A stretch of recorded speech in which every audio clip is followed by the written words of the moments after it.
कराची खां अब्दुल गफ़ार भुट्टो जी रिपोर्ट मुताबिक़ Karachi Safoora municipal corporation जे अमलदारनि जी करप्शन मुख़्तलिफ़ इलाइक़नि जा ड्रेनेज रोड रस्ता पाणीअ समेत ॿिया बुनियादी मसइला हल न थियण ख़िलाफ़ जमात इस्लामी जे अॻुवाण हमाद भुट्टो जी ज़ेर सदारत हेठि इजलास कोठायो वियो, जंहिंमें मुख़्तलिफ़ इलाइक़नि जे मुअज़्ज़िज़ मुख़्तलिफ़ पार्टियुनि जे अॻुवाणनि अदीबनि शाइरनि लेखकनि जंहिंमें बेदल मसरूर एजाज़ मंगी सिंध अवामी सथ जो रियाद कमेटियो डॉक्टर अल्ताफ़ मेमण अली रज़ा कपूर सजाद लाड़ क़ौमी अवामी तहरीक जे मुदस्सिर सरकी SUP जे सत्तार डायरी वाहिद मुगेरी सिकंदर धामरा सिकंदर बलोच वकास कबूल हमज़ा सियाल हुसैन डायरी समेत ॿियनि शिरकत कई। उन मौक़े ते कोठियल इजलास खे अॻुवाणनि ख़िताब कंदे चयो त सफ़ूरा टाउन म्यूनिसिपल कारपोरेशन जे चेयरमैन राशिद ख़ासकिली चूंडिजण खां हिन वक़्त ताईं इलाइक़े में का बि बहितरी आणे न सघियो आहे। इलाइक़े में का बि बहितरी न अची सघी आहे।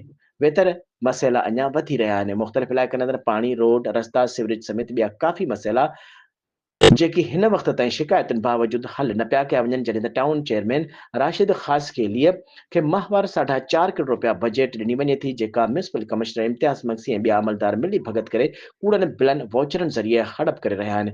त ॿिए तरफ़ माण्हुनि लाइ कॾहिं रोड कटिंग जे नाले ते त कॾहिं मुख़्तलिफ़ टैक्सनि जे नाले रोज़गार कंदड़ माण्हुनि खां रिश्वत वठण लाइ अज़ाब बणाए छॾियो आहे। हुननि चयो त अवा मसइला हल न थियण ऐं सफ़ूरा टाउन जे अमलदारनि जी ज़्यादतियुनि सबबि हाणे तंग अची चुको आहे।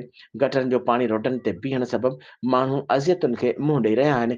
त ॿिए तरफ़ मुख़्तलिफ़ इलाइक़नि में पाणीअ जी खोट सबबि रहवासी पाणी पीअण पैसनि ते वठण ते मजबूर आहिनि। शिकायतुनि बावजूदि सफ़ूरा टाउन चेयरमैन राशिद ख़ासकेली को बि मसइलो हल करण लाइ तयारु न आहे। हुननि चयो त सफ़ूरा टाउन अंदरि करप्शन बुनियादी मसइला हल न थियण ऐं सफ़ूरा टाउन चेयरमैन राशिद ख़ासकेली ख़िलाफ़ अदालत जो दरख़्वास्त करण समेत जल्द एक्शन कमेटी जोड़े तहरीक हलाई वेंदी।